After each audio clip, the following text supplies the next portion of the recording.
Goeiedag allemaal en welkom bij het webinar over duurzaamheidsrapportage en de omnibusvoorstellen van de Europese Commissie. Mijn naam is Noortje Krabberdam en ik ben beleidsmedewerker bij de Sociaal-Economische Raad. Ik ben verantwoordelijk voor de ondersteuning aan Nederlandse ondernemingen ten aanzien van duurzaamheidswetgeving en rapportage en vandaag jullie host en moderator bij dit webinar. Ongeveer ruim een jaar geleden kwam de Europese Commissie met voorstellen om enkele duurzaamheidswetgevingen aan te passen. Waaronder de CSRD, die vandaag centraal staat, maar ook de due diligence wetgeving, CS-Triple-D en de EU-taxonomie. Inmiddels hebben deze voorstellen ook tot wetswijzigingen geleid die we vandaag zullen doornemen. Wij hebben het afgelopen jaar meerdere webinars opgenomen om jullie op de hoogte te stellen van deze wijzigingen en het proces en mogelijke impact voor jou als onderneming. Maar ongeveer in 1,5 jaar geleden, in oktober 2024, zaten we met enkele van dezelfde gasten hier aan tafel toen we aan de start stonden van de inwerktreding van CSRD. Er waren toen veel vragen. Hoe verhoudt het zich tegenover andere duurzaamheidsrapportages? Met wie moet ik de gesprek aangaan? Wie zijn mijn stakeholders? En wat is de impact op mijn onderneming? Inmiddels weten we nu waar we staan. De wet is aangepast, de context is deels gewijzigd, maar de urgentie rondom duurzaamheid, wetgeving en rapportage en verduurzaming is niet afgenomen. Dus we weten op dit moment, we hebben veel praktijklessen kunnen opdoen in het afgelopen jaar. Dus vandaag willen we jullie een update geven over de wetswijzigingen, maar vooral ook de praktijkervaring van de ondernemingen hier aan tafel. Hoe hebben ze het afgelopen jaar beleefd? Wat waren de uitdagingen en hoe kijken zij vooruit? Voordat we het gesprek ingaan, graag een introductie aan al onze deskundige gasten hier aan tafel. Dus wie hebben we hier aan tafel? Bij welke organisatie werken jullie? Wat is jullie rol binnen die organisatie? En ook gelijk wat jullie link is tot de CSRD. Dus vallen jullie direct of indirect onder? Mag ik bij jou beginnen, Maaike? Jazeker. Ik ben Maaike Fleur. Ik werk bij Royal Flora Holland. Ik ben programmamanager duurzaamheid. En wij vallen onder de CSRD. En we moeten over boekjaar 2027 verplicht rapporteren volgens de ESRS. Oké. Ja. Simon. En dankjewel dat ik weer mag komen, Noortje. Mijn naam is Simon Braaksma. Ik ben hoofdduurzaamheid bij Philips. Philips valt onder de CSRD al 2 jaar. Dus ons rapport is al 2 keer compliant met de CSRD-wetgeving. En daarnaast heb ik ook meegeholpen aan het schrijven van de standaarden. Dus als mensen heel kwaad zijn erover, ik ben een van degenen die schuldig zijn aan dit geheel. Maar dat doe ik als vertegenwoordiger van Nederland bij EFRAG, de adviesgroep aan de Europese Commissie. Helder, mooi. Mijn naam is Dionne Ewen. Ik ben duurzaamheidsmanager bij Koninklijke Arend. En ook zodoende verantwoordelijk voor de rapportage. Wij rapporteren zelf vrijwillig. En wij moeten verplicht rapporteren aan onze aandeelhouder die beursgenoteerd is. Mooi. Ja, mijn naam is Gerrit van Santen. Ik ben de voorzitter van de Raad voor de Jaarverslaggeving. Daarnaast ben ik partner bij EY Accountants. Als raad zijn wij een kleine stichting en vallen we er niet onder. Maar als EY vallen we er wel onder. Maar vooral, ik ben ook betrokken bij Limited Assurance Engagements in het kader van de CSRD bij onze controleklanten. Mooi, dank allemaal dat jullie er zijn. We hebben een goede selectie aan ondernemingen en organisaties aan tafel. Gerard, mag ik ook gelijk bij jou beginnen? Zoals ik zei, er zijn enkele wetswijzigingen geweest van de CSRD. Jullie vanuit de Raad voor de Jaarverslaggeving ondersteunen natuurlijk ook ondernemingen bij financiële en niet-financiële rapportage. Wat is er eigenlijk allemaal gebeurd? Wat is er aangepast en wat is de huidige stand van de CSRD-richtlijnen? Nee, precies. Zoals je zelf al zei, in december 2024 heeft de Europese Commissie eigenlijk voorstellen gedaan voor de vereenvoudigingen van de standaarden en van de duurzaamheidswetgeving. En dat werd ook wel aangeduid als de zogenaamde omnibusvoorstellen. Nou, die omnibusvoorstellen hebben inmiddels geleid tot definitieve wijzigingen die in februari 26 zijn gepubliceerd. En vandaag gaan we dus ook even kort stilstaan bij wat houden die wijzigingen dan in. De allerbelangrijkste verandering in die regelgeving is de bedrijven die onder de CSRD-rapportageverplichting vallen. Dat is een stuk kleiner geworden. En dat betekent dat vanaf boekjaar 2027 vallen die bedrijven eronder die meer dan gemiddeld 1000 werknemers en 450 miljoen euro omzet op een geconsolideerde basis hebben. Dat is eigenlijk de reikwijdte. Daarnaast betekent het ook vanaf 2027 dat er gerapporteerd kan gaan worden op een vereenvoudigde set van de ESRS-standaarden, de Simplified ESRS. En tot slotte is ook een hele belangrijke verandering dat voor bedrijven in de waardeketen dat voor de informatie die zij moeten aanleveren eigenlijk gelimiteerd is. Dat wordt ook wel aangeduid als een value chain cap. En dat betekent dat als zij informatieverzoeken krijgen van CSD-rapporterende ondernemingen, dat zij niet meer informatie hoeven te verstrekken dan die informatie die ook voortkomt uit de zogenaamde VSME-standaard. Oké, duidelijk. Maar je zei inderdaad vanaf 2027 is de start de rapportageverplichtingen. Er waren natuurlijk ook in 2024 al een groep ondernemingen, grote beursgenoteerde bedrijven bijvoorbeeld, die al CSRD-rapporten hebben ontwikkeld. Wat zijn de verplichtingen voor deze groep bedrijven? Ja, vanaf 2024 zijn we eigenlijk gestart. En dat wordt soms ook aangeduid als de Wave 1 ondernemingen. En dat waren de grote beursfondsen, banken en verzekeraars met meer dan 500 werknemers. Nou, ook voor die groep ondernemingen gaan de nieuwe criteria, dus 1000 werknemers en 450 miljoen omzet, gaan die gelden. Dus dat betekent dat er een aantal ondernemingen zijn die daaronder vallen, die op basis van de nieuwe regelgeving niet meer verplicht zijn tot rapporteren. En die nieuwe criteria, daar heeft de Nederlandse wetgever gebruik gemaakt van de mogelijkheid om die al van toepassing te verklaren voor boekjaren 2025 en 2026. Dus dat gaat eigenlijk direct al van start. Het is misschien goed om tenslotte nog even te noemen dat de wijzigingen in de CSRD-regelgeving zijn definitief. Maar het Nederlands ministerie en het parlement moeten dat nog steeds invoeren in de wet. Daar zijn ze nu heel druk mee bezig. Maar ze hebben daarbij ook duidelijk aangegeven dat ze in principe alle bepalingen van de CSRD gewoon 1 op 1 overnemen. Dus met de wijziging in de CSRD weten we dus ook waar we aan toe zullen zijn. Ja, helder. Je noemde inderdaad al de versimpelde standaarden. Dus we moeten dus ook, of bedrijven moeten die onder CSRD vallen naar andere ESRS'en verhouden. Simon, jij bent nauw betrokken geweest natuurlijk bij de originele standaarden, maar ook nu bij de nieuwe. Zou je ons eigenlijk in het proces willen meenemen wat de EFRIG voor opdracht heeft uitgevoerd voor de commissie? Nou, het is goed om te zeggen dat Gerard vertelde dat het ergens laat in 2024 kwam er een aankondiging dat de Europese Commissie de concurrentiepositie van Europa wilde gaan versterken. En een van die maatregelen die zouden volgen was een versimpeling van regulering en rapportage eisen. Dat is ongeveer en toen werd er ook door Ursula von der Leyen gezegd, we gaan minimaal 25% regeldrukvermindering.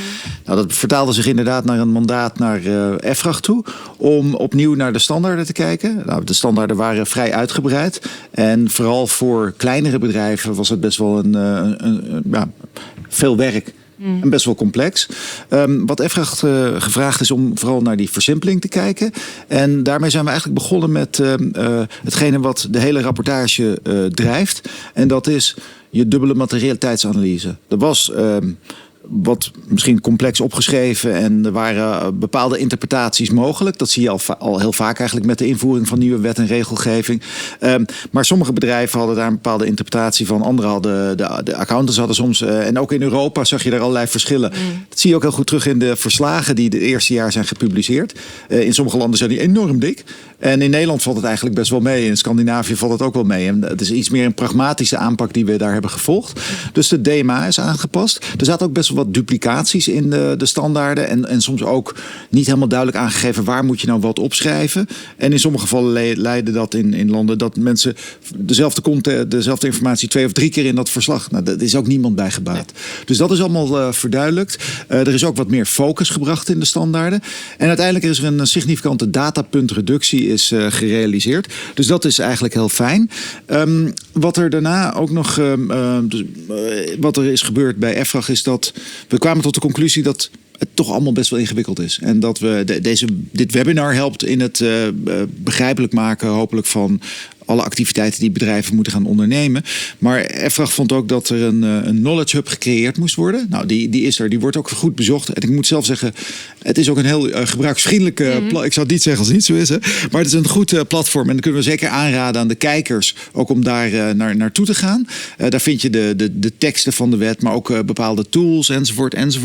En wat er op dit moment is gebeurd. We hebben hard gewerkt om in november de aangepaste, de simplified standards te leveren aan de Europese Commissie. Wat er dan altijd nog gebeurt is dat de Commissie moet alle lidstaten consulteren. Dat proces is volgens mij afgerond. Er zijn ook een aantal toezichthouders die worden geconsulteerd. Dat is ook bijna klaar. En dan moet de commissie nog bepalen wat ze uit het advies overneemt, waar ze nog kleine wijzigingen gaan aanbrengen. En we verwachten dat ergens rond de zomer, dus juni, juli, dat het uiteindelijke advies door de Europese Commissie gepubliceerd gaat worden. En dan weten bedrijven die in wave 1 zitten, zoals de beursgenoteerde bedrijven, de banken waar Gerard het over had, en de bedrijven die in wave 2 zitten, precies volgens welke standaarden ze moeten gaan rapporteren. Ja, die ze dus voor 2026 kunnen hopelijk. Ja, dat is heel goed dat je dat vraagt of opmerkte. Er komt een optie om die nieuwe standaarden al over het boekjaar 26 toe te passen. Mm-hmm. Dat mag. Het hoeft niet, maar ik denk dat heel veel bedrijven zeggen, nou, als het wat minder kan, laten we dat maar gaan doen. Hè? Tegelijkertijd is het ook zo dat grote bedrijven die al 2 jaar heel veel hebben moeten doen, zeg maar die vermindering, ja, is aardig, hè? Maar je hebt alles al ingericht om die informatie boven tafel te halen.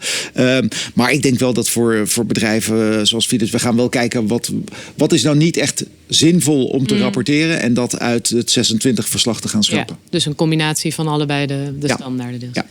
Oké, helder. Dus we weten hoe de wetgeving er nu aan zit. We moeten nog even afwachten tot de nieuwe ESRS'en volledig zijn afgerond. Dus veel meer is duidelijk misschien dan een half jaar geleden. Ik ben erg benieuwd eigenlijk hoe de ondernemingen hier aan tafel natuurlijk deze fase en de ontwikkelingen de afgelopen jaar hebben beleefd. Dus zowel de rapportage zelf als de omnibusontwikkelingen. Maaike, mag ik aan jou vragen, hoe hebben jullie het 1,5 jaar beleefd? Wat waren de uitdagingen en wat waren de gesprekken die je hebt gehad? Ja, toen de omnibus werd aangekondigd, toen zaten wij eigenlijk in de fase dat we ons jaarverslag gingen publiceren. En er was zoveel ruis en onduidelijkheid dat er heel veel discussie was intern. Van wat moeten we nou nog? En zullen we het dan maar helemaal niet meer gaan doen? Of voor een deel? En dat heeft heel veel onrust opgeleverd eigenlijk.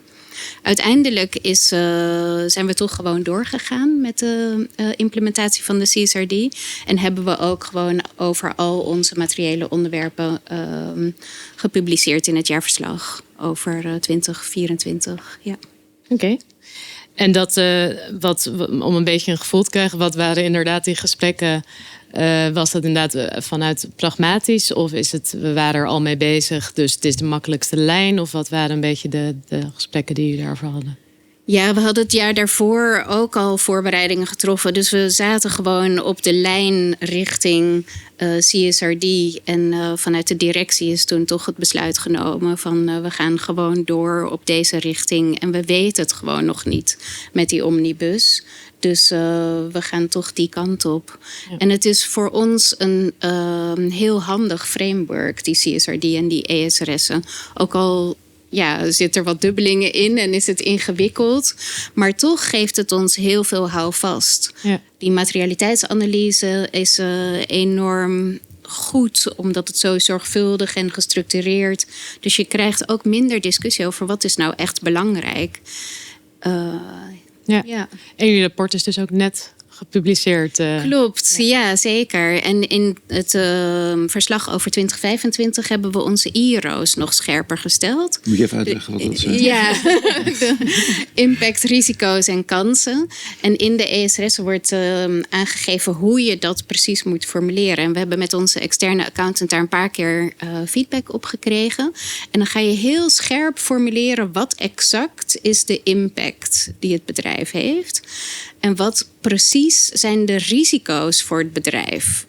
En dat geeft enorm veel houvast, omdat je daarmee ook je beleid op dat onderwerp, je doelen en je acties veel helderder kan vaststellen. Ja, dus dat heeft jullie veel geholpen. Zeker, ja. Fijn dat de omnibus inderdaad geen verstoring daarin heeft gebracht.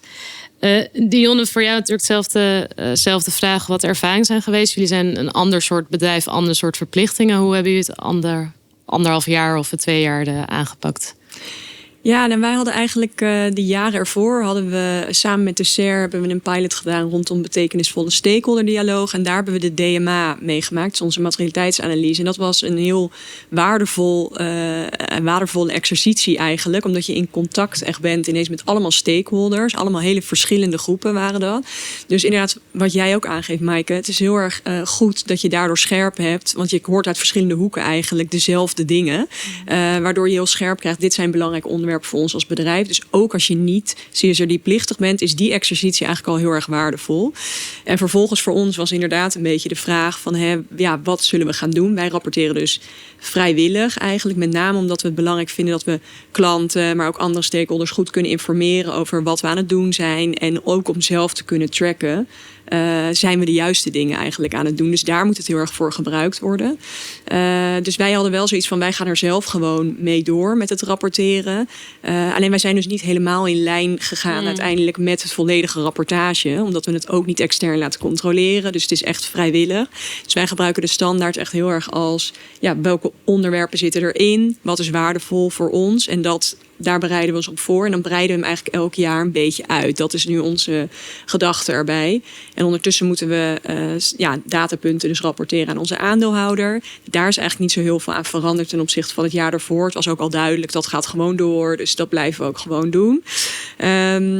Daarin hebben we met name echt gekeken van op welk moment gaan we data uitvragen en hoe kunnen we het wat meer in lijn brengen met de financiële afsluiting die we hebben. Want het waren echt twee hele losse stromen.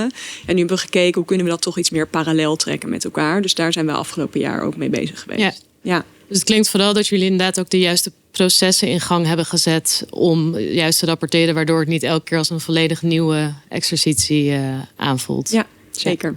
En je zei inderdaad, als je met SER had gewerkt op een betekenisvolle stakeholder-dialoog, is dat zowel interne als externe stakeholders? Ja, we hebben heel uitgebreid dialoogsessies eigenlijk gehad. We hebben echt interviews gehad met ongeveer 30 à 40 stakeholders. Echt in gespreksvorm, dus heel veel informatie opgehaald. En dat zijn we vervolgens allemaal gaan raten, zodat we dat konden scoren op welke onderwerpen kwamen nou eigenlijk naar voren, wat was belangrijk. En dat zijn we gaan clusteren naar onze eigen onderwerpen uiteindelijk. Ja. Dus dat was gewoon heel erg waardevol. Ook om al het dialoog te hebben met partijen waar je misschien anders niet zo snel over duurzaamheid mee spreekt. Dus dat zou ik eigenlijk elke organisatie al aanraden. Van ga eens een keer met een aantal, hoeven er niet gelijk 40 te zijn. Het kan ook wat kleiner. In gesprek van wat vinden jullie nou belangrijk als je naar ons kijkt? Wat zijn onderwerpen die spelen? Om gewoon een wat breder beeld daarbij te krijgen. En wat voor een type stakeholders heb je meegesproken? Heel divers. Dus we hebben gesproken met een aantal stichtingen, zoals bijvoorbeeld Wereld Natuurfonds, UNICEF, Ellen MacArthur Foundation hebben we meegesproken. Maar we hebben ook gesproken bijvoorbeeld met een aantal financiële stakeholders, dus onze bank, maar ook verzekeraar. We hebben gesproken met een aantal klanten, we hebben gesproken met een aantal leveranciers. Intern inderdaad, met het management, maar ook met de OR bijvoorbeeld. Een aantal mensen intern. Dus het was heel divers. En dan merk je natuurlijk dat elke groep heeft een beetje zo zijn onderwerpen die belangrijk worden gevonden natuurlijk. Alleen als je dat allemaal samenvoegt, komt er een heel consistent beeld eigenlijk uit als organisatie. Dus dat was echt een waardevol traject. En dat hoef je natuurlijk niet elk jaar in die grootte weer op te pakken. Maar je moet gewoon een basis hebben en vanuit daar de... Absoluut. Ja, en dan kan je daar ook op door. Dus we hebben vorig jaar met een leveranciersgroep dat weer eigenlijk gedaan. Dit jaar gaan we het ook weer met een aantal stakeholders doen. En dan ververs je informatie in feite steeds een beetje. Ja. Leuk, interessant. Tot slot eigenlijk Philips, een bedrijf van iets andere orde, want jullie vielen onder CSRD en nog steeds. Ja.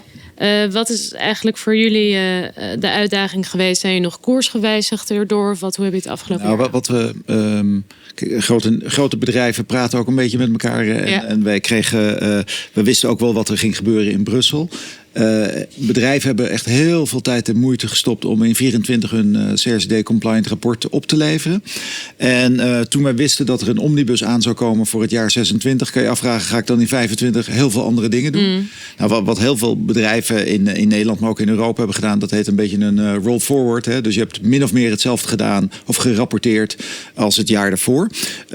Wat we wel hebben gedaan, en dat is een leuk bruggetje naar wat jij net zei over de DMA, de dubbele materialiteitsanalyse.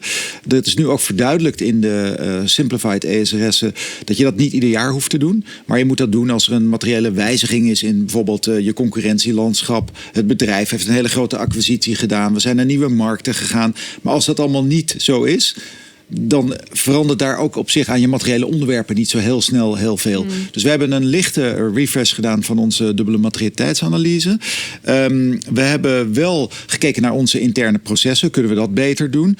Wat je ook ziet bij heel veel Nederlandse bedrijven, als je de jaarverslagen een beetje doorneemt, dan zie je dat men ook daar heel goed is gaan kijken naar, hebben we nog allemaal duplicaties erin? Dus de verslagen van 25 zijn een stuk beter leesbaar en korter. Er zijn sommige bedrijven die hebben 40, 50 bladzijden eruit gehaald, omdat er gewoon toch wel wat herhaling in zat. Dat hebben wij, we hebben niet zeg maar allerlei versimpelingen hoeven doorvoeren in de teksten, moet ik zeggen. Maar we hebben wel gekeken naar onze interne processen. Kunnen we dat makkelijker doen? Zijn er bijvoorbeeld ook interne controles die we beter kunnen optuigen? Je had het er toen straks al over het wel of niet laten voorzien van assurance door je accountant. Nou, jullie hoefden dat niet. Wij moeten dat. En wij gaan ook iets verder dan wat wettelijk noodzakelijk is. Maar het werk van een accountant is een stuk makkelijker als jouw interne controle heel goed is. Want dan kun je zeggen, ja, kijk eens hier, dit hebben we allemaal zelf gecontroleerd. En dan kan de accountant, daar kan Gerard misschien straks nog iets over zeggen. Maar dat is iets wat je bij heel veel bedrijven ziet. Het is een soort groei in het, de AFM noemt dat een ingroeimodel voor hen in toezicht. Maar ook bedrijven hebben een ingroeimodel waarbij je eerst blij bent als er een rapport ligt. Vervolgens denk je van, nou weet je, kan het toch wat makkelijker? Is het makkelijker leesbaar? Maar kan ik ook intern de processen verder vergemakkelijken? Dat hebben wij dus ook gedaan. Ons eigen rapport een beetje gestroomlijnd. Wat grote bedrijven ook allemaal doen, is dat we allemaal kijken naar al hun concurrenten. Ja. Wat heeft Piet gerapporteerd aan Marie? En dan kijken, dat is eigenlijk wel een veel betere visualisatie dan wat wij hebben gedaan. Of de manier waarop zij dat proces omschrijven is toch wel wat makkelijker te begrijpen dan wat wij hebben gedaan. En dus wij kijken dan even bij de buren wat die gedaan hebben en of we daarvan kunnen leren. En wat je eigenlijk nu ook ziet, is dat de duurzaamheidsrapportageprocessen, je had het er ook al een beetje over, weet je, als je 1 publicatiedatum hebt van je verslag, kan het niet zo zijn dat finance klaar is, maar de sustainability team die heeft nog 3 weken nodig. Dus dat komt ook veel dichter bij elkaar. En je ziet eigenlijk dat het rapportageproces voor duurzaamheidsinformatie meer en meer gaat lijken ook op financiële informatie. Hoe het ook ooit was natuurlijk bedoeld, dat het in lijn wordt gebracht. Ja. Mooi. Als we eigenlijk kijken naar natuurlijk, zien we het ook hier aan tafel. Een kleine groep bedrijven zullen nog onder de richtlijnen vallen van CSRD. Daarom is er ook veel aandacht voor eventueel vrijwillige standaarden voor MKB. Gerard, zou ik kort kunnen toelichten wat voor aandacht er eigenlijk nu is voor zo'n vrijwillige standaard voor de MKB en net iets groter wellicht ook? Precies, en die vrijwillige standaard die wordt vaak aangeduid als de VSME, dus voluntary voor SME-ondernemingen, maar dus inderdaad voor het MKB. En die was oorspronkelijk eigenlijk ontworpen voor die ondernemingen die niet onder de CSRD zouden vallen, maar toch een bepaalde mate van rapportage. En hij is een stuk eenvoudiger, dus je zou het eigenlijk kunnen zien als een soort ESRS Lite. Ja. Nou, nu we zien dat de CSRD-verplichting voor veel minder ondernemingen van toepassing is, hou je dus een veel grotere groep ondernemingen over die kunnen overwegen om vrijwillig te rapporteren. Nou, die zouden de offer kunnen kiezen om grotendeels, wat jullie ook doen, de CSRD vrijwillig toe te passen. Maar ze kunnen er dus vooral ook voor kiezen om vrijwillig die VSME, omdat die heel veel simpeler is. En wat ik hiervoor ook al zei, waarom die VSME zoveel relevanter is geworden, is om te voorkomen dat de grote ondernemingen, eigenlijk de kleinere partijen in de waardeketen, helemaal overladen met informatieverzoeken. Is er nu eigenlijk een beperking opgenomen, de value chain cap, dat er niet meer informatie opgevraagd mag worden aan die ondernemingen met minder dan 1000 werknemers, dan de informatie die je op basis van de VSME zou rapporteren. En wordt er meer gevraagd, dan kan gewoon die kleinere onderneming wettelijk zeggen, ja, dat kan ik niet aanleveren. En dan heeft de grote onderneming ook geen probleem, want die is net zo goed beschermd. Die heeft dan gewoon nog steeds aan zijn rapportageverplichting voldaan. Dus daarom is die VSME nu eigenlijk ook gewoon relevanter geworden. Ja, dus dat sluit. Mag ik nog iets aan toevoegen? Want Gerard die noemt een heel belangrijk onderdeel. Of een voordeel eigenlijk van die VSME-standaard. Die in de toekomst de voluntary standaard gaat heten, volgens EFRAG. Maar die voluntary standaard is eigenlijk ook hetgene, als je als bedrijf van een klant A, klant B, klant C krijg je op dit moment allerlei verschillende vragenlijstjes die je moet gaan invullen. Nou, dat is best wel vervelend. Hè? Dat weten we, ze kunnen ons allemaal zelf heel goed voorstellen. Maar als jij besluit, nou, ik wil dit voor zijn. Ik ga gewoon de verplichte, of datgene wat men maximaal kan vragen, de voluntary standard, ga ik voor mijn bedrijf maken. Ik ga het ook bijvoorbeeld op mijn website zetten. Dan ben je eigenlijk spekkoper. Want je bent van al die verschillende vragen. Je kan zeggen, goede vraag. Maar het antwoord staat hier op mijn website. Ja. En dat moet ook aansluiten bij hoe de ESRS'en zijn opgebouwd. Dus via het klassieke ESG-model. Hoe ziet nu de VSMI er ongeveer uit? De VSMI die bestaat eigenlijk uit een basismodule. Dus dat is al informatie over E, S en G. Milieu, sociaal en governance. Met relatief eenvoudigere of meer beperkte metrics. En daarnaast kan je kiezen om zeg maar, meer de uitgebreide module die net één slag dieper te gaan rapporteren. Een belangrijk aspect van de VSMI is dat je eigenlijk de stap van de materialiteitsanalyse mag overslaan. Dus je kan eigenlijk heel direct concreet aan de vragen, oké, dit zijn de rapportage-elementen. Wat voor informatie heb ik daarvoor nodig om zo tot een rapport te komen? En omdat het op die manier werkt, heeft ook EFRAG zeg maar een template, een digitaal formulier beschikbaar gesteld. Waar eigenlijk al die rapportage-elementen gewoon door middel van een vragenformulier wordt opgesteld. En dan is ook het idee, je kan dat vragenformulier gewoon invullen. Dan zit er een generator achter en dan heb je daarmee eigenlijk je VSMI-rapport heb je gereed. Ja. Nou, die is in het Engels beschikbaar, maar er is van hetzelfde formulier is er ook gewoon een Nederlandse versie beschikbaar. Wel altijd even de vertaling checken. Precies. Wij hebben gelukkig als RJ in ieder geval de eerste vertaling gecheckt. Ook dat is natuurlijk work in progress. Maar als RJ zijnde is het best een aardige vertaling geworden. En ook de Europese Commissie heeft dus aan ondernemingen een officiële aanbeveling gedaan. Gebruik die VSMI vooral. En wat Simon ook al zei, we hebben het nu nog over VSMI. Maar omdat de scope voor de CSRD zeg maar, eigenlijk kleiner is geworden, zijn er meer ondernemingen die er gebruik van gaan maken. Nou, dat zijn echt niet allemaal ondernemingen die je nog als MKB aanmerkt. Dus daarom gaat zeg maar, de nieuwe terminologie gaan dat de voluntary standards heten. En is de Europese Commissie nu ook nog bezig om, net zoals dat de ESRS zijn revised, om ook naar die VSMI nog een laatste fine-tuning te doen, zodat de verschillende regelgeving goed op elkaar is afgestemd. Ja. Dus hij lijkt wat aan populariteit te gaan vergaren. Of in ieder geval noodzaak. Laat hem de voluntary standard noemen. Zien we al dat ondernemingen dit oppikken om deze standaard te gebruiken? We zien dat er een aantal ondernemingen en ook hier aan tafel vrijwillig rapporteren. En dat zijn in eerste instantie, zeg maar, de early adopters zijn de ondernemingen die de duurzaamheidsdoelstellingen hoog in het vaandel hebben staan en daar ook gewoon mee verder willen. Alleen wat we daarbij zien, het is moeilijk om direct te inventariseren hoeveel ondernemingen hebben dat nu al daadwerkelijk gedaan. Want het is vrijwillig en er is vooral ook geen verplichting dat je je rapportage ook daadwerkelijk openbaar maakt en bijvoorbeeld deponeert bij de Kamer van Koophandel, zoals dat voor een jaarrekening wel verplicht is. Dus daarmee is het wat moeilijker om te inventariseren wie heeft nu gehanteerd.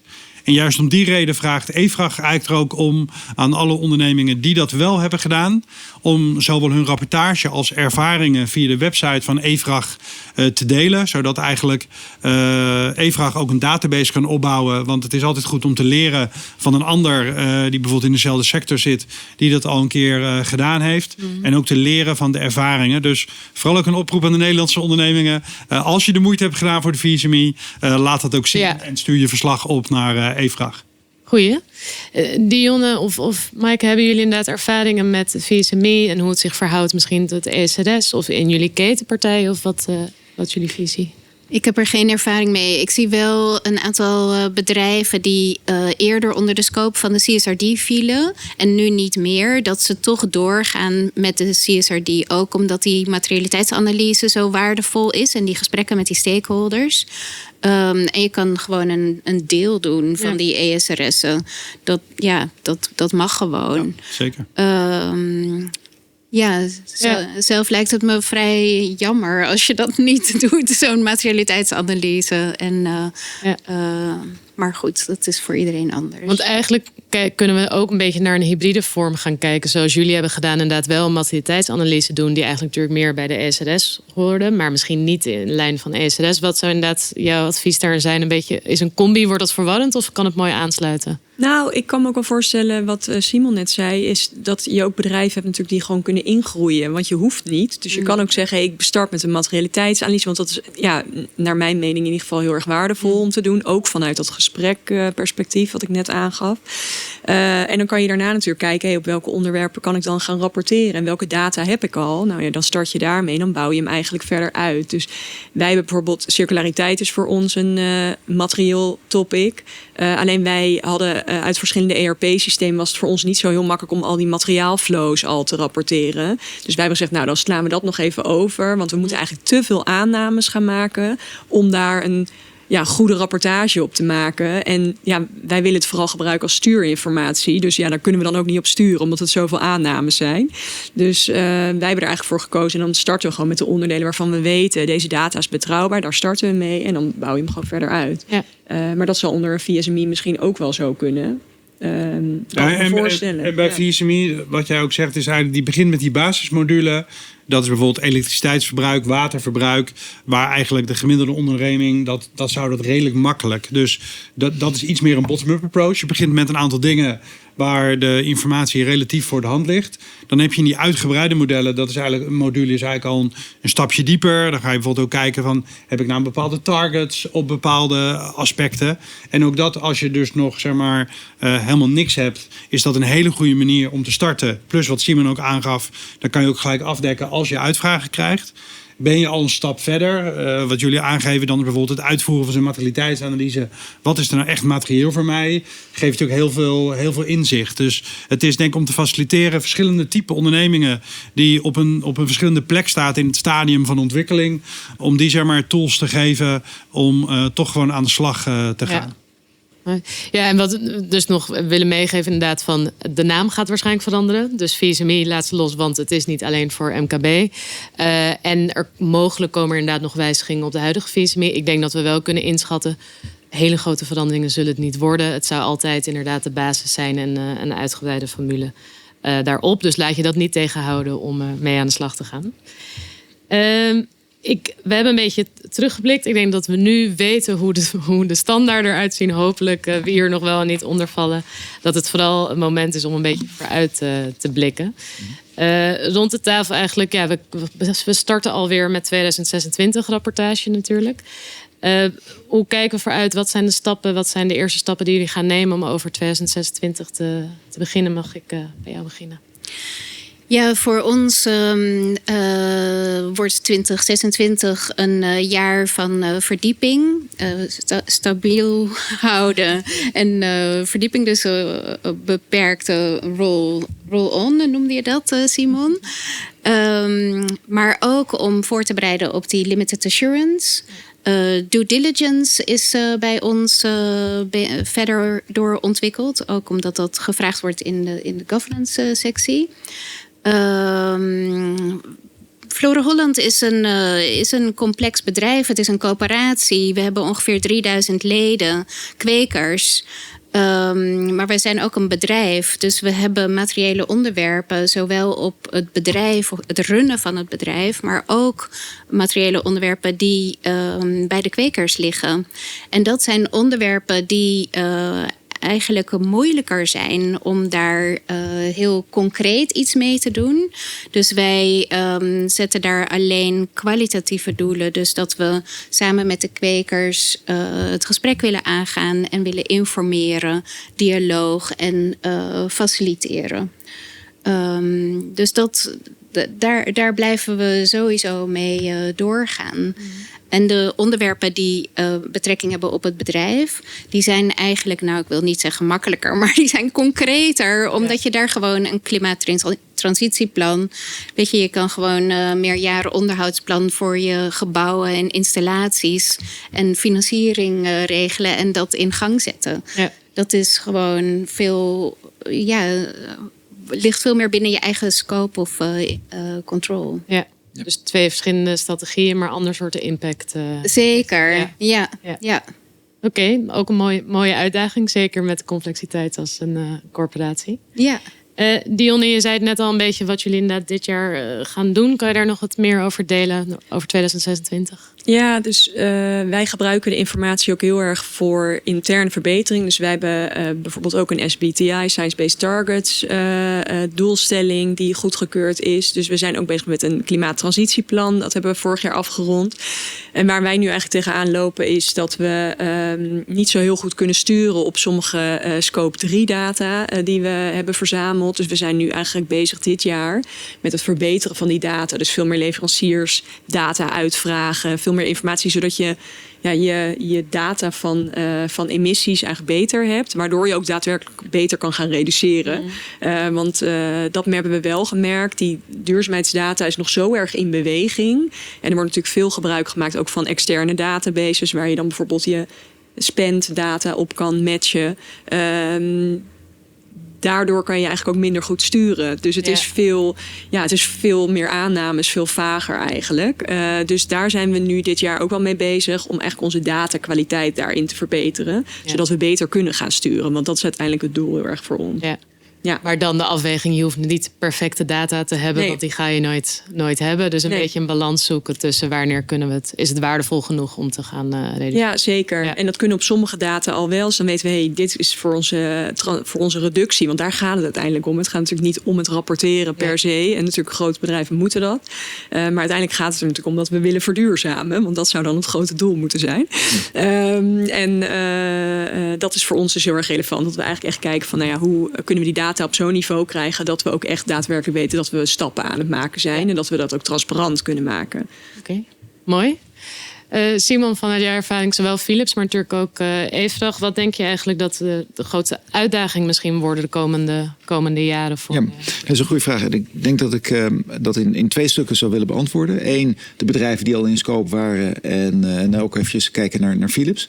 En 2, voor de bedrijven voor wie dit allemaal nieuw is. Ja. Nou, terugkomt op de eerste, de bedrijven die al in scope waren. We gaven al eerder aan dat er een optie komt om in 2026 over de vereenvoudigde standaarden te rapporteren.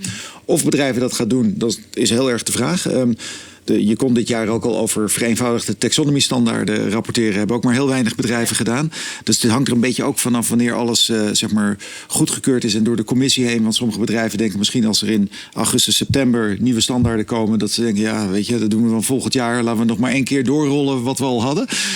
Ik denk dat wij zelf wel gebruik gaan maken van de vereenvoudigde standaarden. Maar wat ik heel goed vond wat jij net zei. Er is, als het goed is, niemand die rapporteert om te rapporteren. Dat zou heel erg jammer zijn. Je rapporteert aan de ene kant omdat je wilt verbeteren. En daar helpt de CSRD heel erg in, denk ik. En daarnaast kan het zijn dat jij dit kan gebruiken om je strategie uit te leggen aan allemaal stakeholders. Dat kunnen klanten zijn, kunnen leveranciers zijn, kunnen medewerkers zijn, jobseekers, mensen die willen gaan werken, misschien bij een bedrijf als Philips. Dus wij zien dat jaarverslag ook heel erg als een visitekaartje van het bedrijf. En rapporteren daarin ook over allerlei onderwerpen die wij heel belangrijk vinden. En daarom past de hele materialiteitsanalyse, is daar eigenlijk een soort bevestiging van en een iets meer gestructureerd proces. Hè. Maar het kan zijn dat wij, om een voorbeeld te geven op het gebied van own workers, dat is de S1-standaard voor de liefhebbers. Ja. Daar staat nu best wel veel in de oude standaarden. De nieuwe standaarden zijn een stuk korter geworden. Maar het kan best wel zijn dat wij vinden dat het zo belangrijk is in onze communicatie aan onze eigen medewerkers, dat we kunnen de helft schrappen. Ja. Maar dat vinden we helemaal niet goed, want we willen juist het verhaal vertellen. En dus blijven we wel doorgaan met het langere verhaal te vertellen. En dat is iets wat we komend jaar gaan doen. En daar zullen we de puntjes op de i gaan zetten. We zijn nu al druk bezig met de verschillende schrijvers van de stukken in het jaarverslag. Wat we ook blijven doen is kijken naar wat doen onze concurrenten. Wat doen leiders in de markt. Hè? En ook voor de mensen voor wie dit allemaal nog nieuw is en overweldigend. Er zijn gewoon hele goede rapporten beschikbaar van Nederlandse bedrijven. Als je kijkt naar een Heineken, een DSM, een AkzoNobel. Die heeft trouwens een belangrijke prijs gewonnen. Als je kijkt naar Philips, naar ASML. Er zijn gewoon hele goede voorbeelden. En laat je nou gewoon eens inspireren door die bedrijven. Kijk ook of dat van toepassing is op jou. Als jij in de industrie zit, bijvoorbeeld je zit in de drankhandel. Nou, kijk dan naar de DMA van Heineken. Want misschien, dat is wel... Ja. Hè, weet je, dus je kan heel veel leren. Nou, dat was de bedrijven die al in Wave 1 zaten. Die al hebben gerapporteerd.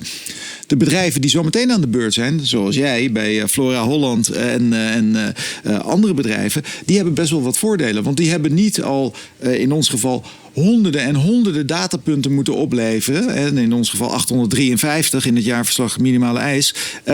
Maar als we kijken naar wat wij nu onder de simplified standaarden moeten, is dat minder dan de helft. Ja. Dus in ons geval 433. Is niet helemaal de helft, maar ongeveer.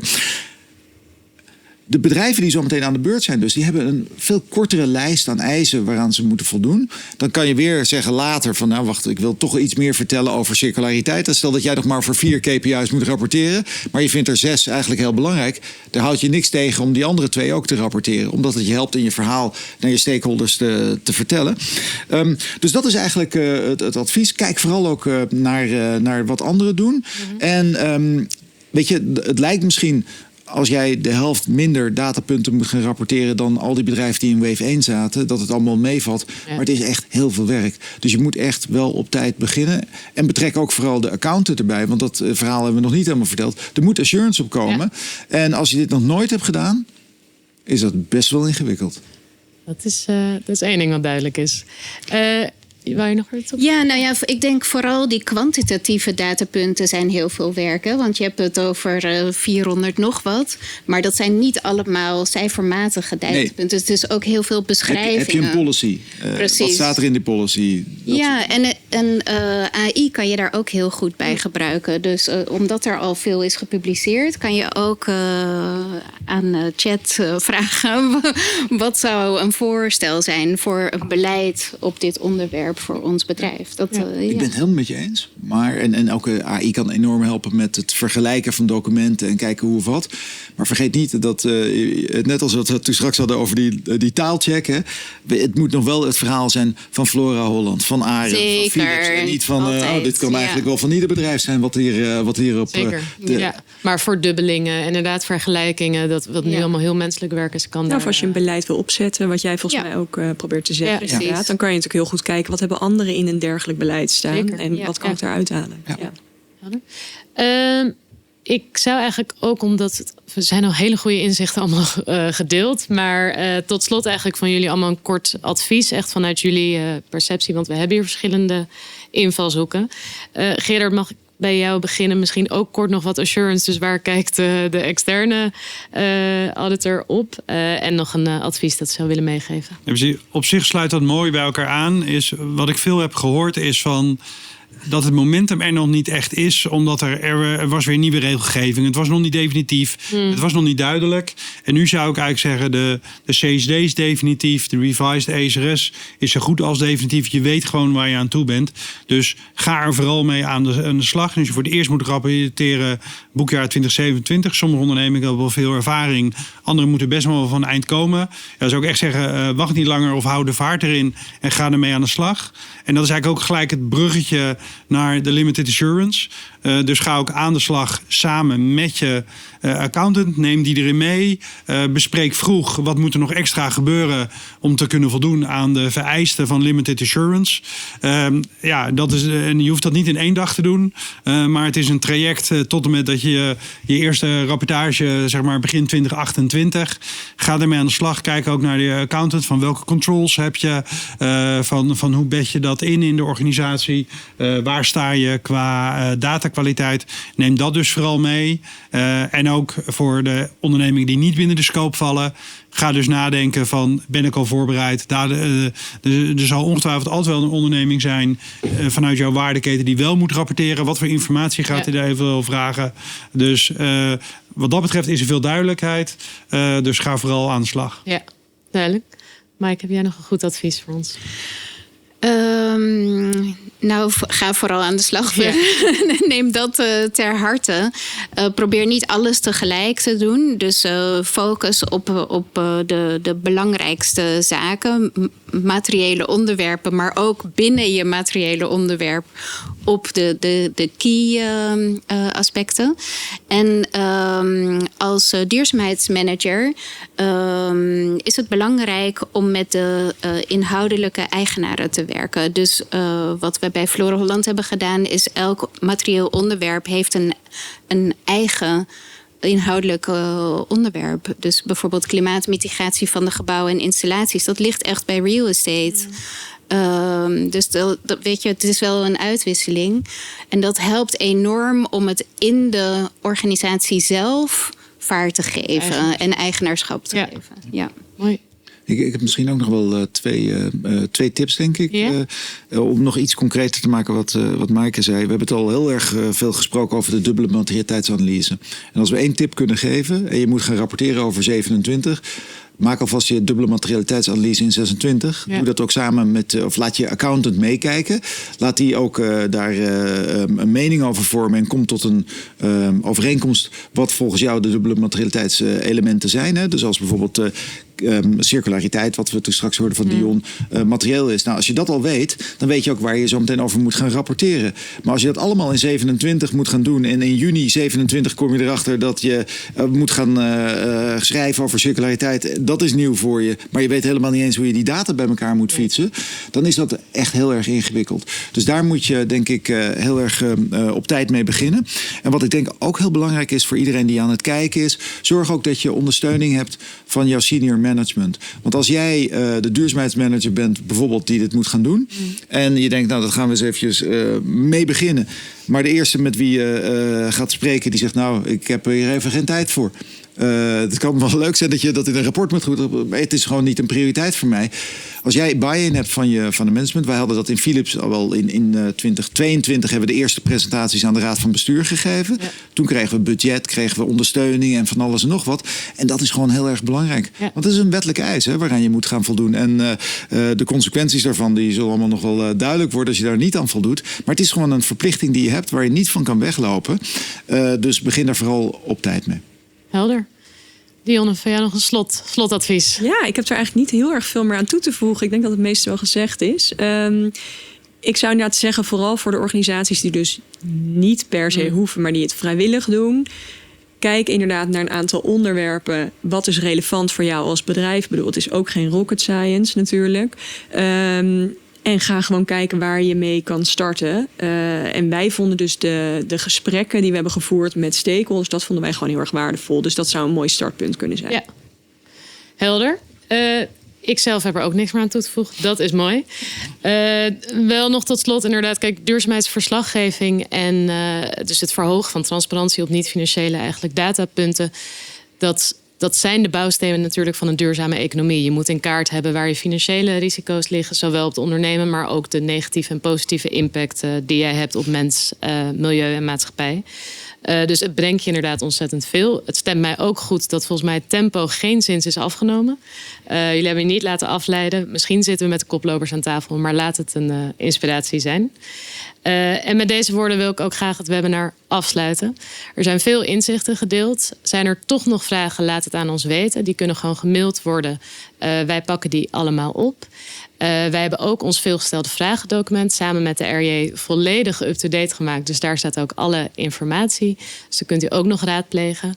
Er staan ook nog oude webinars op. Dus er is genoeg materiaal waar dat geraadpleegd kan worden. Voor nu hartstikke bedankt voor het kijken en tot de volgende webinar.